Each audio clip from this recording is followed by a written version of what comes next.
ensure that domestic actions meet the global challenge of holding global average temperature to no more than 1.5 degrees Celsius. Forcing incredibly difficult choices on small business owners. For example, a small business owner that is told in the next few weeks that he or she is able to reopen at a reduced rate will face a very difficult decision of whether or not to operate at 50% of their revenues and lose the supports, or stay closed and be able to pay their rent with the subsidy program. So why won't the government make these programs more generous and more flexible to facilitate the reopening of our economy? The Honourable Deputy Prime Minister. Mr. Speaker, let me start by challenging the notion that our economic support has been in any way cold-hearted.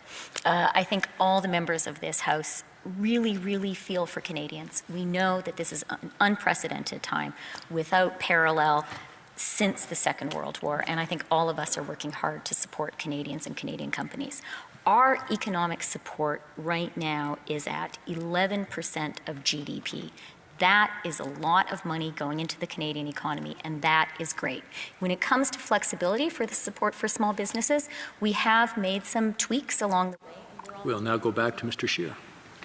The fact remains, Mr. Speaker, that there are so many Canadians that are going to be facing incredibly difficult choices. The government has had this flagged for weeks now, and yet they have so far refused to change those programs. Someone who earns $1 more than $1,000 in a month will lose the entire $2,000 emergency response benefit. That is certainly not generous. Conservatives believe that these programs should be more flexible. But there are other examples of the government hurting Canada's response to this pandemic. The delay in approvals by Health Canada is forcing our provinces and companies to look elsewhere for personal protective equipment. We know that the mass production of personal protective equipment is critical, not only to the frontline healthcare workers like nurses, doctors, and support workers, but also to support the efforts to get people back to work safely. Canada's small businesses have answered the call and are trying to meet this demand, but news reports indicate that they are running into government bureaucracy and red tape, since Health Canada has so far been unable to come up with a system that fast-tracks approvals. So why is the government slowing down the production of Canadian-made PPE? Well, I'm a firm believer on using tragedy to get your stuff done, because, not for nefarious reasons, but because it gets people to act. A lot of times they drag their heels, they wishy-washy, but when there's a problem or a big issue going on, that's why we need to put forward getting Ontario and in the rest of the country manufacturing back from the rest of the world, all these third world countries.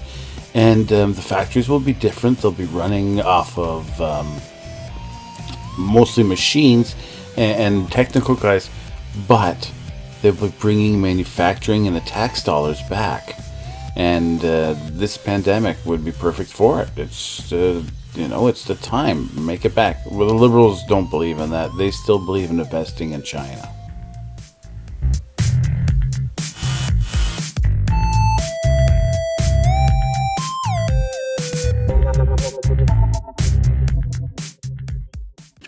Speaker, the government is not slowing down the production of Canadian-made PPE.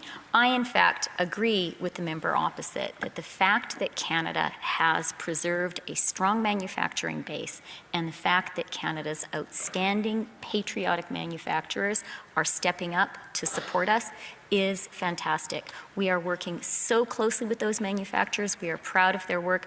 I spoke last night to the CEO of Thornhill Medical in my own riding. They are making ventilators right now and have started to deliver them to Canada. Mr. Speaker, companies are facing unprecedented challenges.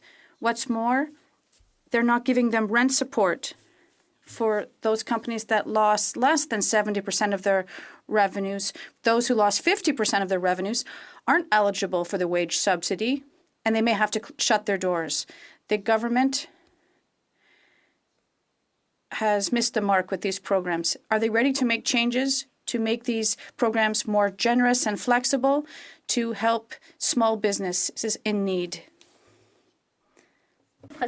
Mr. Speaker, we agree that small businesses are essential for our economy. And that is why our government has set up an economic program that is unprecedented in Canada's history to help all Canadians, both workers and companies, to pay their salaries. And for small businesses, we've given them $40,000. Also, in terms... I think now is the time to put in money into large infrastructure projects like dams, ports. Ports, one ship takes 120,000 trucks off of the road. I'm not all for this green, but hey, there are new projects that they should be investing in, not just throwing money around to businesses that are probably going to fail in 2 years. Leave your comments down below, like, subscribe, and share away. Always have a good day.